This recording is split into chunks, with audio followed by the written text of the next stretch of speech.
Isang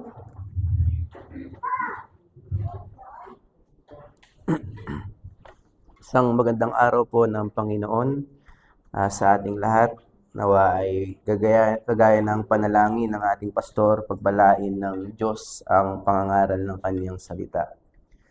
Nagkwento po si Pastor Albert Mohler na nung siya ay bata pa at isang Bible school student pa siya ay naka-attend sa isang history lecture na ang lecturer ay hinahangaan niya si Heiko Oberman at siya ay nakikinig sa history of Reformation.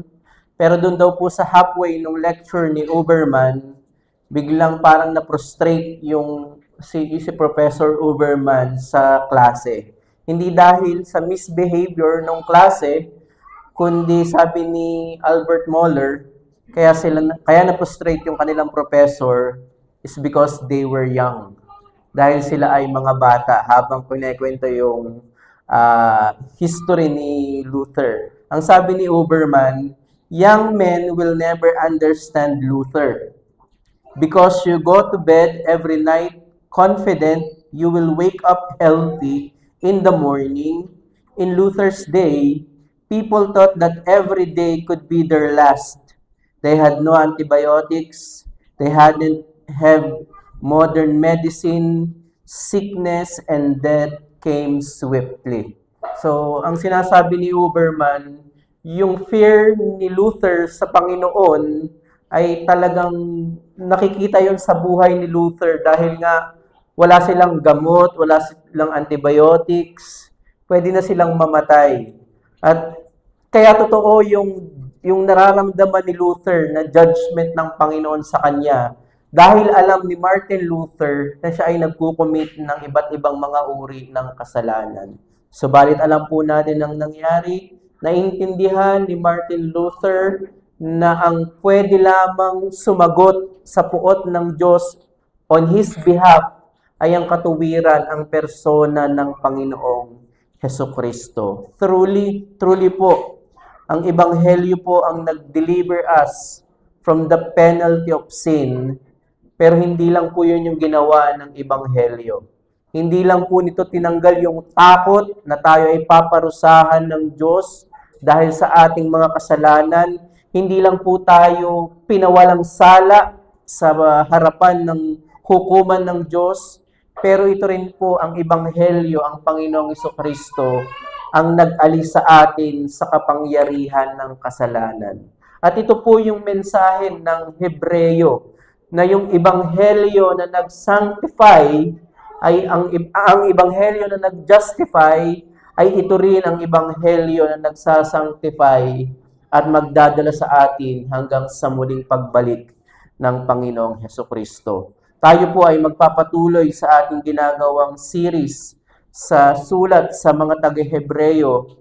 At kung maalala nyo po, na ang pangunahing tema ng sulat na ito ay ang pagiging mataas or pagiging superior, yung superiority ng Panginoong Hesukristo sa lahat, sa creation, sa angels, and particularly in the Old Testament, sa lumang tipan. Alam po natin, kagaya ng paulit-ulit ko pong sinasabi, kailangan idiin ng manunulat yung pagiging mataas, pagiging maluwalhati ng Panginoong Hesukristo dahil may tukso itong mga mananampalatayang ito na kanyang sinusulatan na bumalik sila sa anino o sa seremonya lamang ng lumang tipan.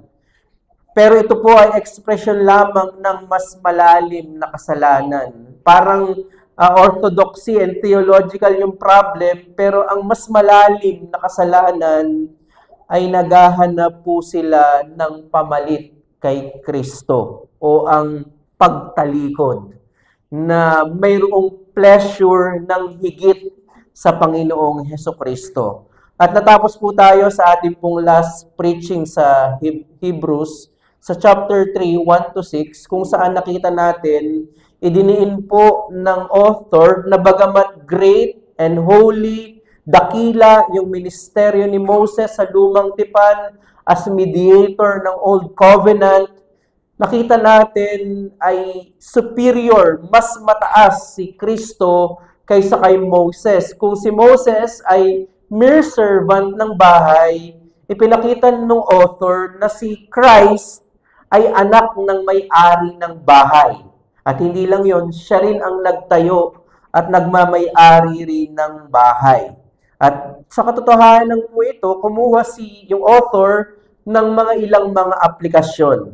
So muli po nating basahin ang Hebrews 3, 7 to 14. Pero aabot po tayo from time to time, magko-quote po tayo hanggang 19. Pero for the sake of time, basahin po natin muli ang Hebrews 3, verses 7 to 14. Sabi po dito, sa wikang Filipino po, kaya't gaya ng sinasabi ng Espiritu Santo, ngayon, kung marinig ninyo ang kanyang tinig, huwag ninyong pagmamatigasin ang inyong mga puso gaya ng sa paghihimagsik, gaya ng araw ng pagsubok sa ilang.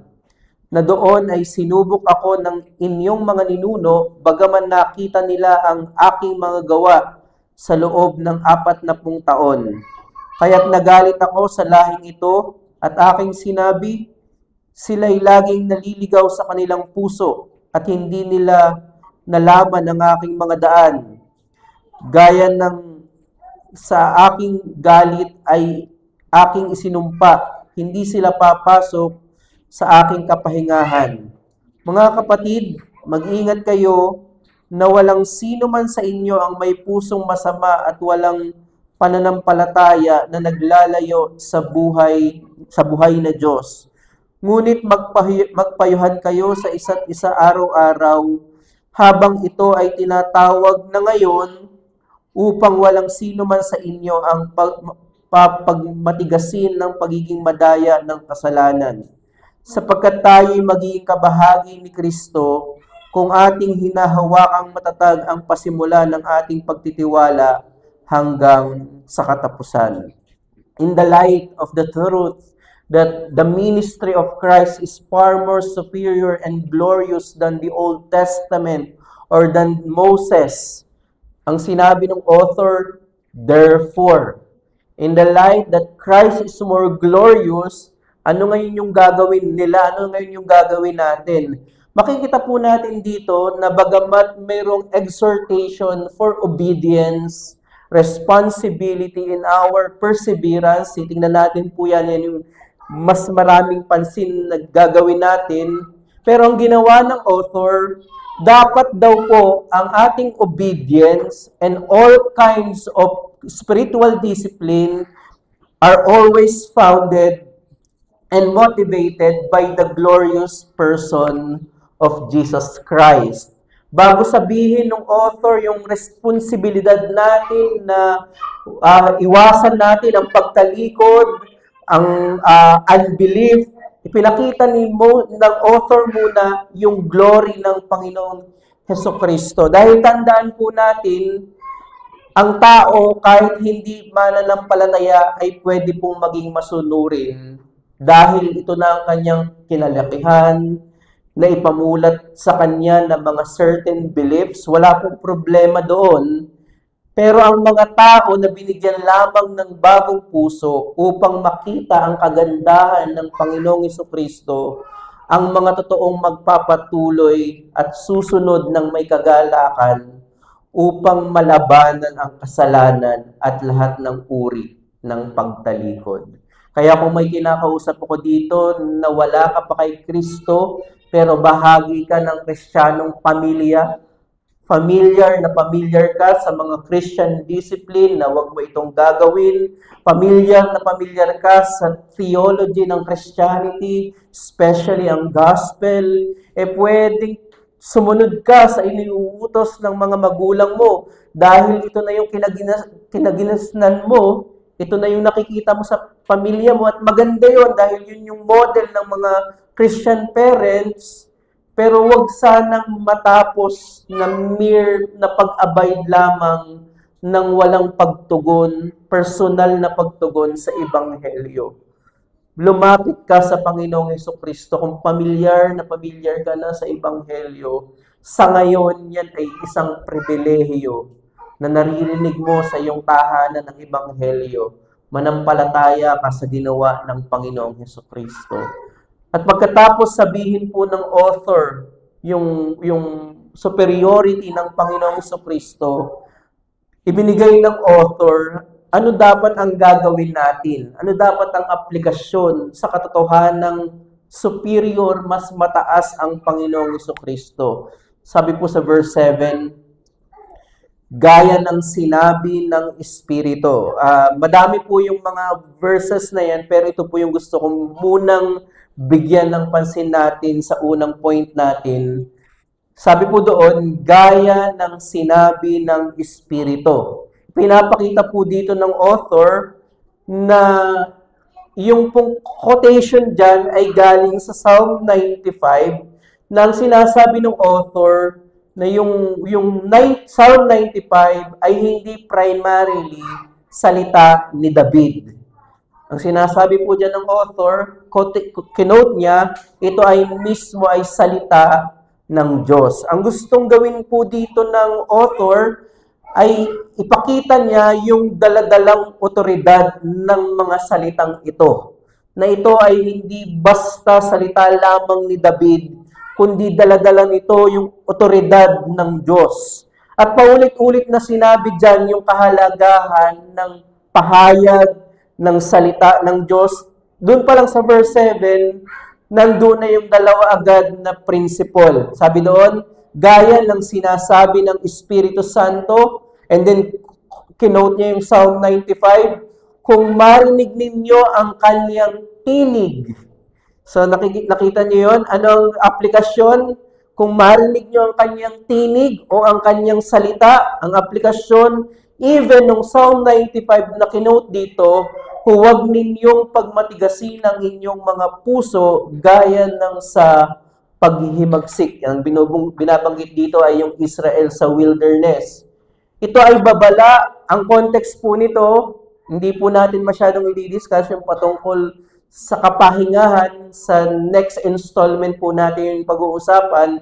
Pero yung context nito, because of their unbelief and apostasy, hindi nakarating ng rest, ng land of rest yung Israel dahil sila ay lumalabag sa mga utos ng Panginoon. Pero ngayon, ang titingnan muna natin ay yung issue ng pagtalikod o apostasy. Ipinapakita dito na ang salita ng Diyos ay may babala sa pagtalikod. While pinag-aralan natin, di ba, last Sunday, magkaiba yung Old and New Covenant, pero may same problem, both old and new people of God, na meron silang temptation at nahulog nga sila sa apostasy at pagtalikod. Makikita po natin dito na ang salita ng Diyos ang ginagamit ng Diyos upang magbigay ng warning, upang magbigay ng encouragement, ng motivation sa mga mananampalataya.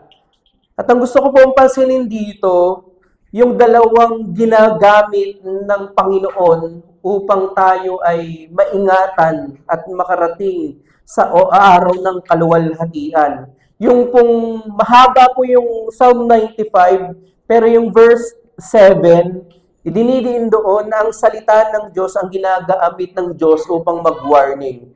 Pero hindi po yan hiwalay sa verses 12 to 13, babasahin ko po.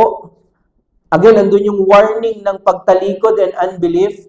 Mga kapatid, mag-ingat kayo na walang sino man sa inyo ang may pusong masama at walang pananampalataya na naglalayo sa buhay na Diyos.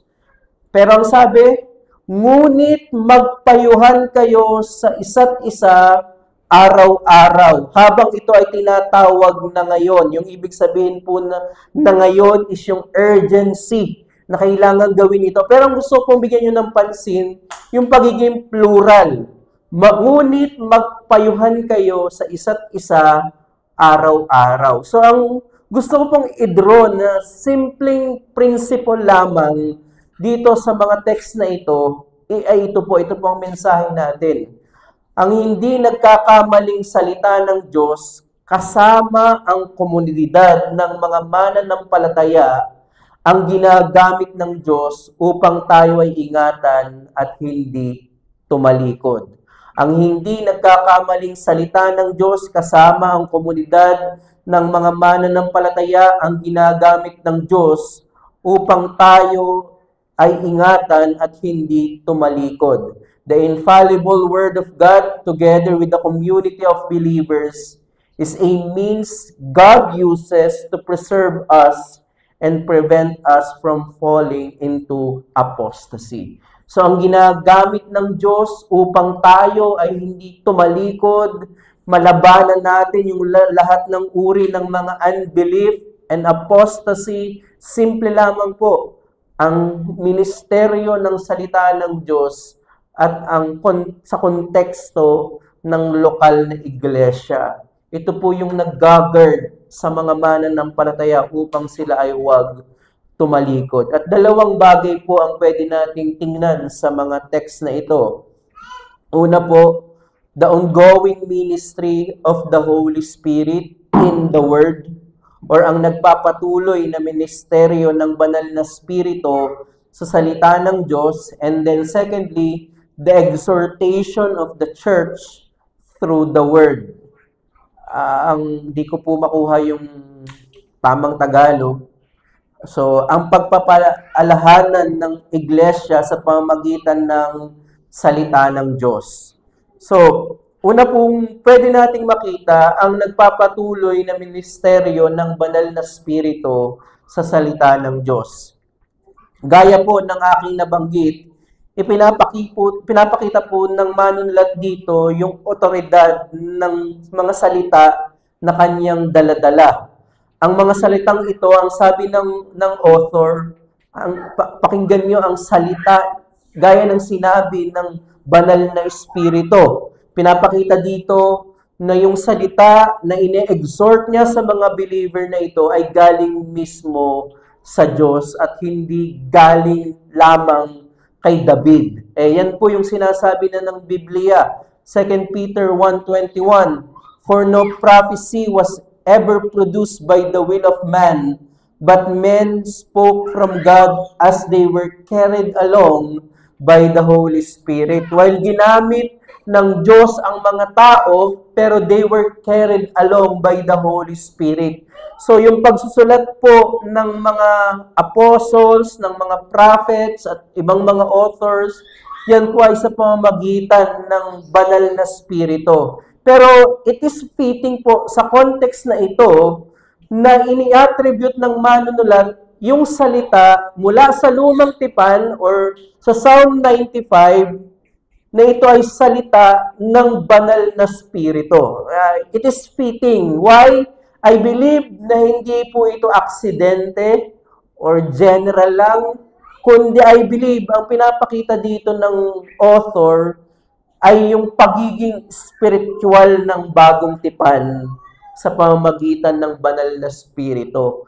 Ang bago, tandaan po natin, ang bago sa bagong tipan ay ang pananahan, ang pagdadala ng banal na Espiritu. Hindi kagaya ng temporal na work niya in the Old Testament, kundi dito sa bagong tipan, ito ay unlimited and spiritual.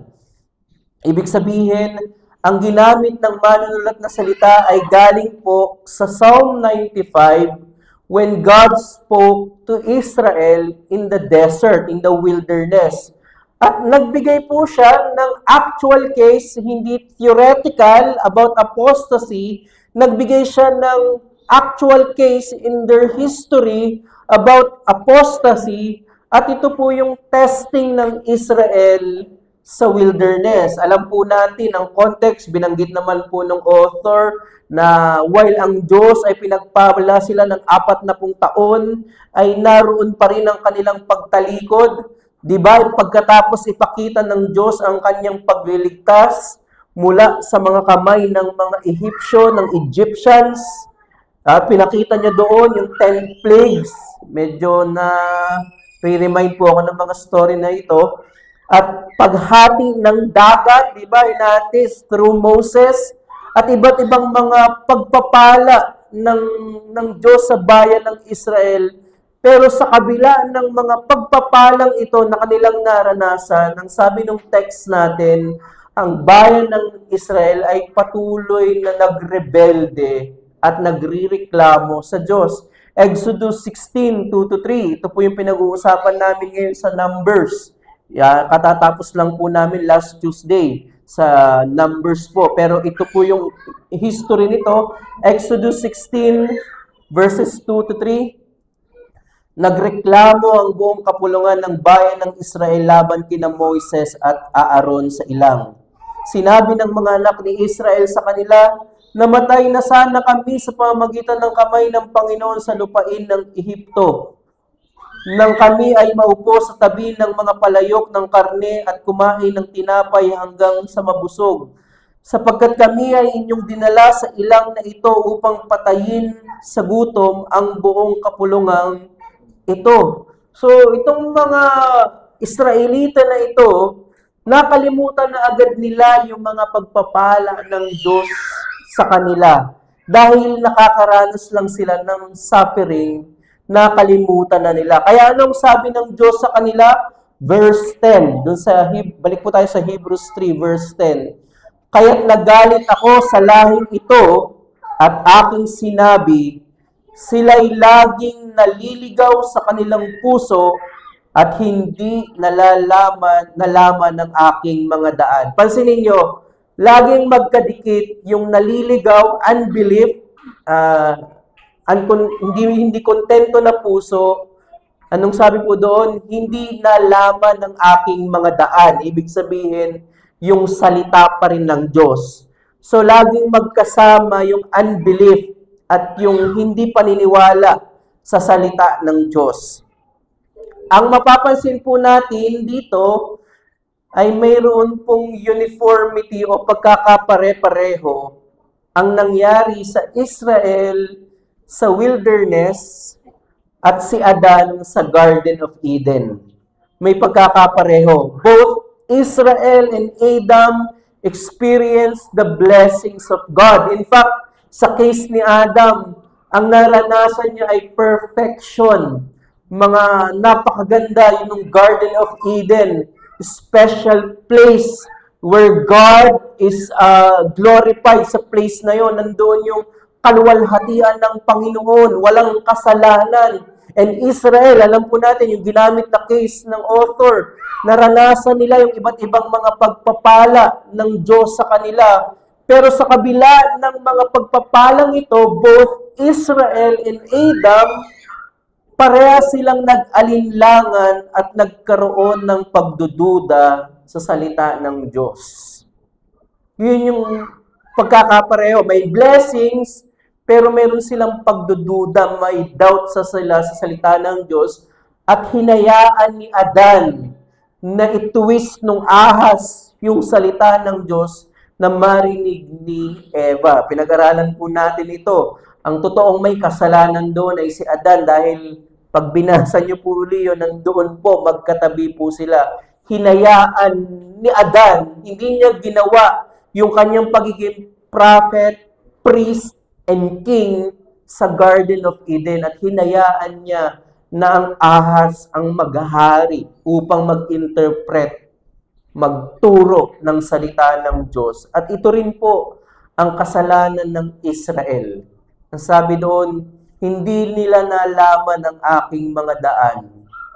Hindi sila sumunod, hindi sila tumalima sa salita ng Diyos. Dahil ito po ang pwede po nating makita. Ang unang sinyalis po ng pagtalikod or apostasy ay ang panlalamig sa salita ng Diyos. Napaka-basic po. Kung tayo ay naligtas sa pamamagitan ng salita ng Diyos, sa pamamagitan ng pangangaral ng salita ng Diyos, ang una rin pong senyales ng apostasy, pagtalikod, ay yung panlalamig sa pangangaral sa mga iba't ibang ministries ng salita ng Diyos. Balikan po muli natin in light of this context yung verses 7 and 8. Inulit-ulit, kaya't gaya ng sinabi ng Espiritu Santo o yung daladalang otoridad ng Diyos, Ngayon, kung marinig nyo ang kanyang tinig, ang kanyang salita, huwag ninyong papagmatigasin ang inyong mga puso, gaya ng paghihimagsik, gaya ng sa araw ng pagsubok sa ilang. So, magkaugnay po yan. Kung ang salita ng Diyos ang ginagamit upang tayo ay magpatuloy, ang kabaligtaran po ay totoo rin. Ang panlalamig sa pagbabasa, pag-aaral, pagsamba, sa pamamagitan ng pangangaral ng salita ng Diyos, ang una pong sinyales na ikaw ay nasa first step na ng apostasy. Ang apostasy po, ang pagtalikod ay hindi po nangyayari na overnight. Yan po ay gradual, dahan-dahan na nangyayari. Kaya ang point po natin, pagamat negative yung itinuturo natin, ang gusto ko pong maging point ay positive naman. Ang nagpapatuloy na gawain ng banal na spirito sa salita ng Diyos, ang kanyang kinakasangkapan upang tayo ay hindi tumalikod. Hindi po natapos ang gawain ng banal na spirito sa inscripturation ng scripture o yung doon sa pagsusulat ng salita ng Diyos. Kung ang banal na spirito ang author ng salita ng Diyos, siya rin yung nagbibigay ng illumination upang maunawaan natin at magbigay sa atin ng joy sa pagbabasa at pag-aaral ng salita ng Diyos. Ito pong pananahan o pagkilos ng banal na spirito ay naipapakita sa pang-araw-araw na pagbabasa at pag-aaral ng salita ng Diyos. So, huwag niyo pong isipin na mere tradition, devotion, quiet time lamang ito dahil ito ang ginagawa ng Christian. Dapat po meron tayong pananampalataya na sa tuwing ako ay nagbabasa personally in our family worship, eh hindi dahil iniutos ito ng pastor or naging kinagisnan lamang natin, dapat nating tandaan na even doon sa mga private and family worship, naroon po ang pagkilos ng banal na spirito. Dahil siya yung nagbibigay ng understanding sa atin. And more formally, in the preaching of the word every Lord's Day. Ang banal na spirito ang ibinigay ni Kristo sa iglesia na magsasalita sa atin. Anong sabi ni Kristo? Sasabihin ng banal na spirito ang lahat ng galing kay Kristo. At ngayon po sa bagong tipan, hindi po senyales na nasa atin ang banal na spirito kapag tayo ay nagsasalita ng iba't ibang wika. Kapag may kuryente na dumadaloy sa ating katawan, kapag tayo ay nagtatalunan, hindi po yun ang senyales. Ang senyales na nasa atin, nananahan ang banal na spirito sa ating pagtitipon, ang unang tanong ay naitataas ba ang Panginoong Hesukristo? Ganun lamang ka-ordinaryo and yet glorious. Matandaan rin po natin na kagaya ni Adan at ng Israel, ang lahat din po ng uri ng kasalanan ay nakaugat sa unbelief. Ang ibig sabihin po ng unbelief, hindi ka na naniniwala, kabaligtaran po siya ng paniniwala sa salita ng Diyos. Ibig sabihin, hindi pananampalataya sa mga pangako at salita ng Diyos. At kapag nagsimula na ang ating doubt, kagaya rin ng Israel, magsisimula na po ang mga murmuring, complaint. Talaga bang gagawin ng Diyos ito? Verse 12, mga kapatid, mag-ingat kayo na walang sino man sa inyo ang may pusong masama at walang pananampalataya na naglalayo sa buhay na Diyos. Ang naglalayo pala sa atin ay yung unbelief. Ibig sabihin, ito yung hindi natin paghawak, hindi natin pagtitiwala sa mga pangako at sa salita ng Diyos. At dahil nakakalimutan natin yung mga pagpapala ng Diyos na isinulat, na-receive na natin, sinulat pa sa kanyang salita, na-experience natin, dahil hindi nakakalimutan natin or kinakalimutan natin ang mga pagpapalang ito, ay dahil hindi po tayo nagpapasalamat. Minsan, ang mas pinagpapasalamatan natin ay yung mga bagay na nakikita natin. Well, tama naman po na magpasalamat tayo sa mga material blessings na nare-receive natin.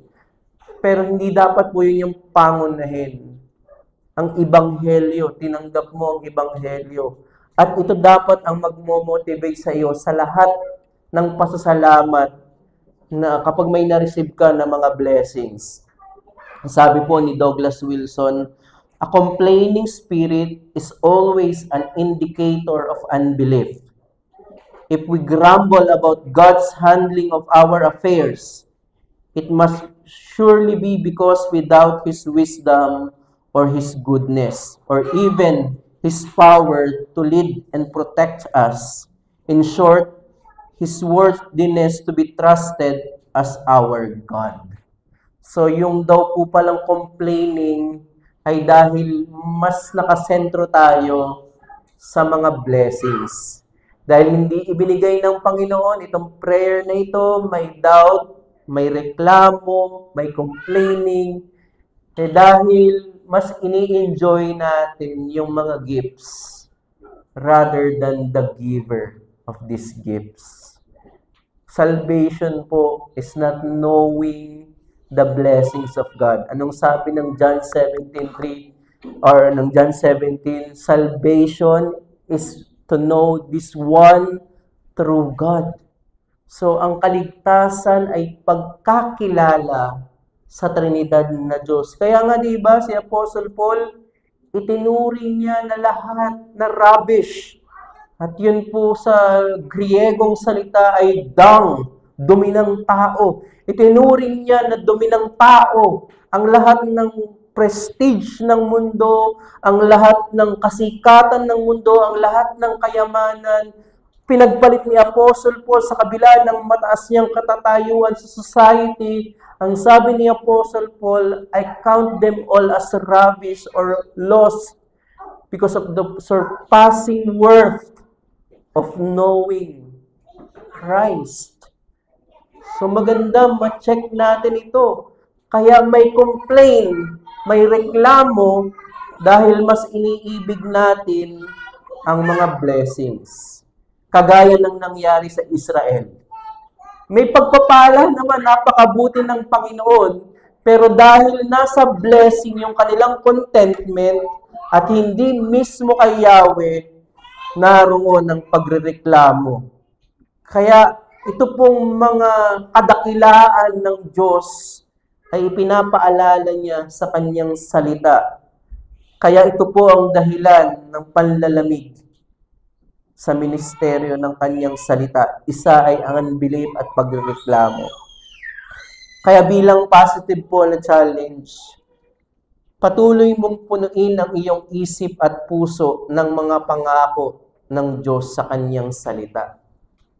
Para malabanan mo yung pagiging reklamador, complaining, punuin mo, ipanumbalik mo ang init mo sa pagbabasa, pag-aaral ng kanyang salita, punuin mo ang iyong isip ng mga kadakilaan ng Diyos, ng mga pangako ng Diyos, ng kagandahan ng Panginoong Hesukristo. At ito po ang katiyakan na ikaw ay puspos ng banal na spirito. Ayan na po yung sinasabi ko kanina, hindi po ito napaka-supernatural. Ang pagiging puspos ng espiritu ay pagiging puno ng kaalaman ng salita ng Diyos. Ephesians 5:18.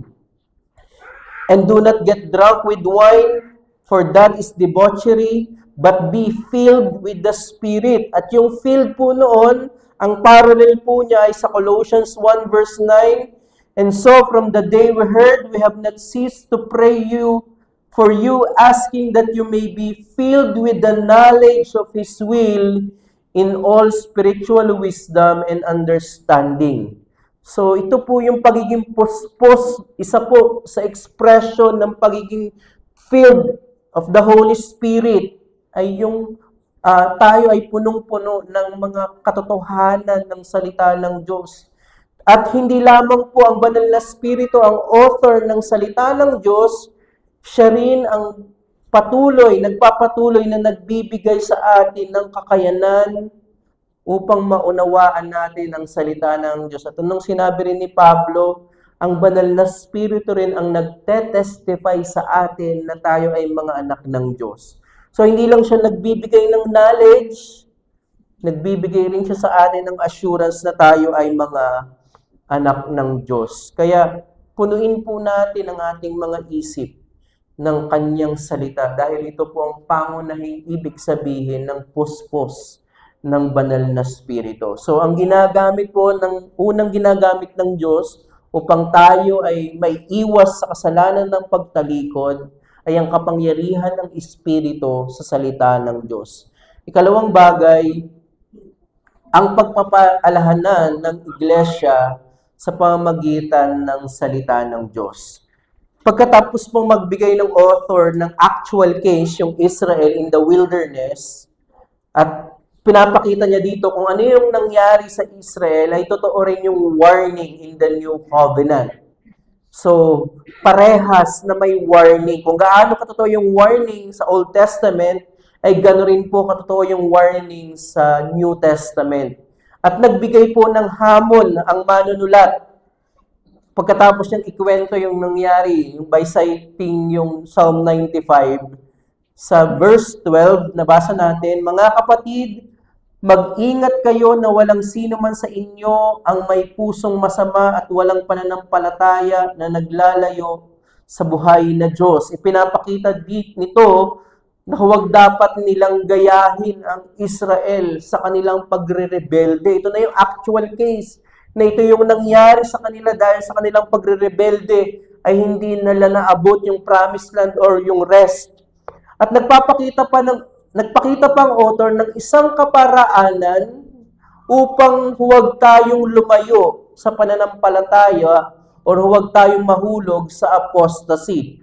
Verses 13 and 14, gaya ng nabasa natin, sabi doon, ngunit, ito na yung aid sa apostasy, hindi lang yung word, kasama yung, sabi doon, ito yung aid, panagot sa apostasy, ngunit magpayuhan kayo sa isa't isa sa araw-araw habang ito ay tinatawag na ngayon upang walang sino man sa inyo ang papagmatigasin ang pagiging madaya ng kasalanan.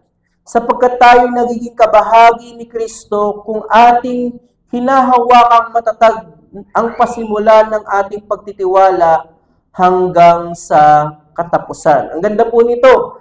Pinapakita po dito ng author na isa sa ginagamit ng Diyos upang tayo ay maingatan ay ang iglesia o ang komunidad ng mga mananampalataya. Yun yung sabi doon, no? Ngunit magpayuhan kayo araw-araw, isa't isa sa araw-araw. Ang reason doon, ang effect noon upang walang sino man sa inyo ang papagmatigasin ng pagiging madaya ng kasalanan. Yun pala yung panagod, yung community ng mga mananampalataya. Marami pong paglalarawan ang Biblia na ginamit patungkol sa iglesia. For example, 1 Corinthians 12:12, sapagkat kung paanong ang katawan ay iisa at marami ang mga bahagi, at ang lahat ay bahagi ng katawan, bagamat marami ay iisang katawan, gayon din ni Kristo. So, yung isa sa metaphor is yung katawan ng tao na tayo ay katawan ni Kristo. 1 Peter 2 verse 5.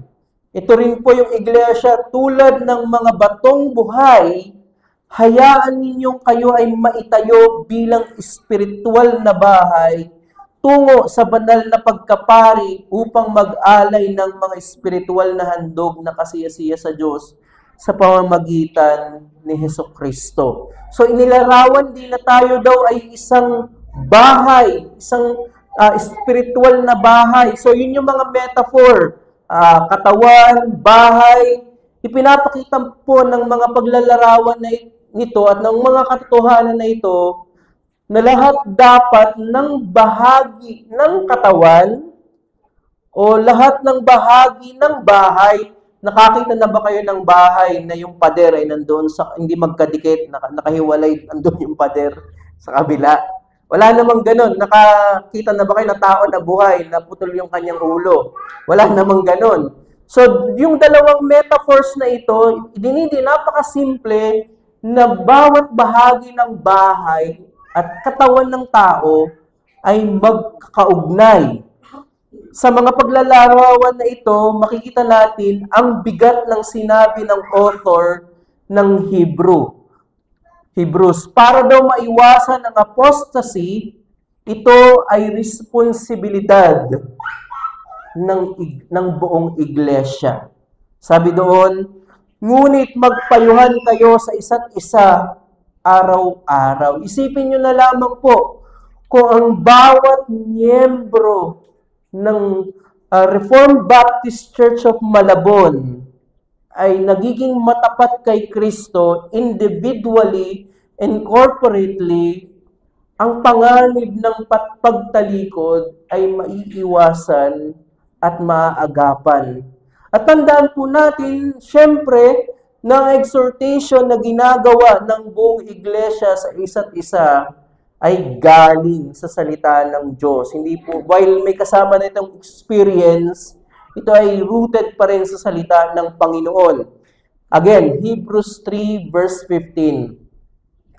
Gaya ng sinabi, ngayon kung marinig ninyo ang kanyang tinig, so ang sinasabi dito, nire-relate ng author kung ano yung mga exhortations na naririnig natin kahit hindi sa pastor, kahit sa isang ordinaryo na miyembro na nagtatanong ka ng payo, yun pala ay tinig. Sabi doon, kung marinig nyo ang kanyang tinig, huwag ninyong papagmatigasin ang inyong mga puso na gaya ng paghihimagsik. So, ang pinapakita natin dito, hindi lamang limitado ang pagkilos ng banal na spirito sa formal na pangangaral ng salita ng Diyos.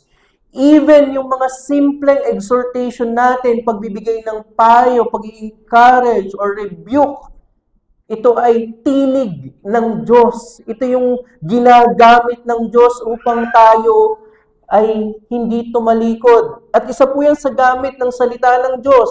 2 Timothy 3:16-17, all scripture is breathed out by God and profitable for teaching, for reproof, for correction, and for training in righteousness, that the man of God may be complete, equipped for every good work. So, ang point po natin, ang pagpapayuhan, exhortation, pagpapalakasan at pagtutuwid ng buong miyembro ng iglesia mula sa salita ng Diyos ay ginagamit ng Diyos upang mapigilan ang ating pagtalikod. Ganyan kumikilos ang Panginoon. Kaya bawat isa po sa atin, kagaya ng kamay, ay may responsibilidad sa kanyang kaliwang kamay. Bawat miyembro po, bawat isa sa atin, Reformed Baptist Church of Malabon, ay may responsibilidad sa kabanalan ng ating mga kasama sa iglesia. Huwag mong isipin ang iyong personal na kabanalan ay walang epekto sa mga kasama mo sa iglesia. Kaya kung ito po yung totoo, ang hamon sa atin, bawat isa po sa atin ay may responsibilidad na ingatan, alagaan ang bawat kaanib ng iglesia upang huwag tayong tumalikod. Sanctification, perseverance is a community project. Napaka-tempting po to think, yung pinag-aralan namin dun sa book ni Paulison, sinabi ni Paulison, it is tempting to think na yung sanctification is self-improvement project. Na gusto mo lang na maging banal ka, mag-isa, makita mo yung better person, better you. While totoo na talaga naman na ito ay betterment, magiging better person, but true sanctification is much more than that. Hindi po yun ang sanctification, hindi lamang yun ang itinuturo ng Biblia. While you may struggle with anxiety, selfishness, irritability, and other issues, God's aim isn't just to create a better you who's at peace and has it all together. Ang purpose po ng sanctification is better or deeper na maging better person ka. The goal of sanctification is not a better, happier, more confident individual, kundi bilang buong iglesia. Ito yung tinuturo ng kabanalan. Sabi ni Paulson, I quote, "May a loving sympathy beat and batter these stubborn hearts of ours into fitness for our heavenly home. Faith and love are the fruit of the Spirit's sanctifying grace." Sabi ni Paulson, you are no longer an isolated individual, divided off from others, an island of self-reliance. You are becoming a person bound together for life with your brothers and sisters. So yung deeper and true meaning of sanctification is the sanctification of the whole church. At kung malusog ang isang kamay, malusog yung mga tiyan natin, affected yung buong katawan natin at ganun rin po sa iglesia. Kung bawat isa sa atin ay nagiging matapat kay Kristo, ang effect po niyan ay corporate at yun po talaga ang layunin. Ang sanctification po is communal. At bilang pagtatapos po, nabanggit ko po kanina na may pagkakatulad si Adan at ang Israel. Pero ang pagkakatulad nila ay parehas silang sumuway sa Diyos. Yun yung pinaka-pagkakatulad ni Adan at ng Israel.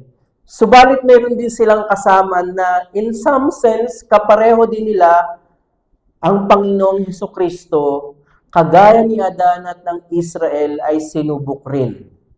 Una, bago siya magsimula sa kanyang ministeryo, subalit, in contrast kay Adan sa Israel na nag-doubt sa salita ng Diyos, si Kristo, hindi po ginamit ni Kristo yung salita ng Diyos as magic formula na powerful, alis si Satan, hindi. Si Christ ay hindi lang niya kinote yung verses, kundi sinunod niya, nanampalataya siya sa salita ng Diyos. Nung tinukso siya ni Satanas, sabi ng Matthew 4:3-4, "And the tempter came and said to him, If you are the Son of God, command these stones to become loaves of bread."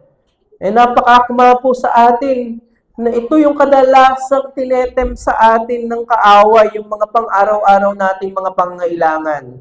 At kapag hindi na, para may pagkukulang sa mga daily needs natin, mayroon na tayong mga doubts.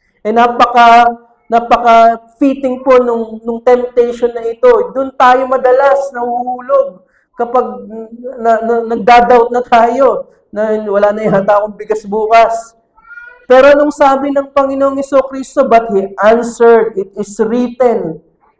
Yung kanyang pagtitiwala, yung panghahawak niya sa otoridad ng salita ng Diyos. It is written, "Man shall not live by bread alone, but by every word that comes from the mouth of God." In contrast kay Adan at sa Israel, si Kristo ay sumunod, nanampalataya sa sinasabi ng salita ng Diyos. At ang huli po ay sa Getsemani, yung final test niya. Matthew 26:39, "And going a little farther, he fell on his face and prayed, saying," ang sinabi niya, "My Father, if it is possible, this cup pass from me. Nevertheless, not as I will, but as you will." Ang nasa might ng Panginoon ay yung salita ng Father, "Your will be done." Napakaganda po nitong sinabi dito ng Panginoong Hesukristo. Tandaan niyo po that Christ is the all-knowing God as well. He is omniscient. At hindi lang yun, masipag si Kristo na mag-aral ng salita ng Diyos. Nabasa niya yung Isaiah 53, the suffering servant. Alam na niya. Na ito yung kahantungan niya yung pagiging all-knowing niya. Alam na niya na siya ay mamamatay, pahihirapan, marireceive yung wrath, and yet, nanalangin siya. Impossible. Let this cup pass from me. So, pinapakita doon yung kanyang humanity na hindi na-cancel yung humanity niya. But Christ is the model of being a human. Ang sabi ni Christ, gusto niya yun, if you will. Pero ang sabi niya, ang kanyang 100 na faith at submission, not as I will, but as you will. Hindi ba ito dapat, while may ibang meaning ito kay Christ dahil sacrifice siya, pero yung principle, di ba ito dapat ang ating pinangahawakan sa ating pang-araw-araw na pamumuhay. Hindi naabot ni Adan ang kaluwalhatian dahil sa kanyang pagkakasala. Hindi nakarating ang Israel sa rest dahil sa kanilang unbelief.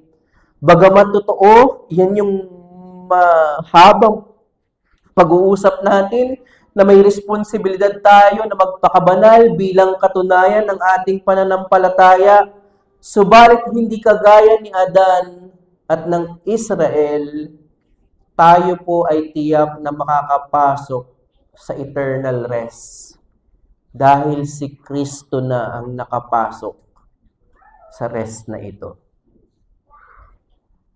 Ang ating pagsamba every Lord's Day, ito ay katunayan, patikim ng pangwalang hanggang kapahingahan. At yan po yung pag-uusapan natin sa next installment. Kahapon po, nagkaroon po ako ng opportunity na may nag-hire na ito ay parang remote bar or mobile bar. Tapos pinagtimpla ko ng juice.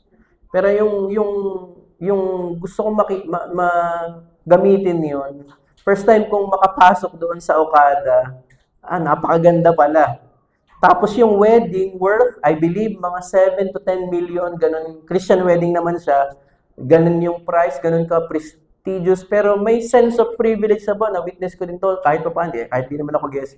Pero nandun ako sa loob. Pero naisip ko, yung wedding na yun ay napaka-pale illustration ng eternal rest and yung wedding ng marriage supper of the Lamb. Na hindi lang ako basta server, hindi lang ako mere witness, kundi bilang kaisa ng katawan ni Kristo, kasama ko doon, ako mismo yung ikakasal kay Kristo. At yun po yung pinagpapalit natin.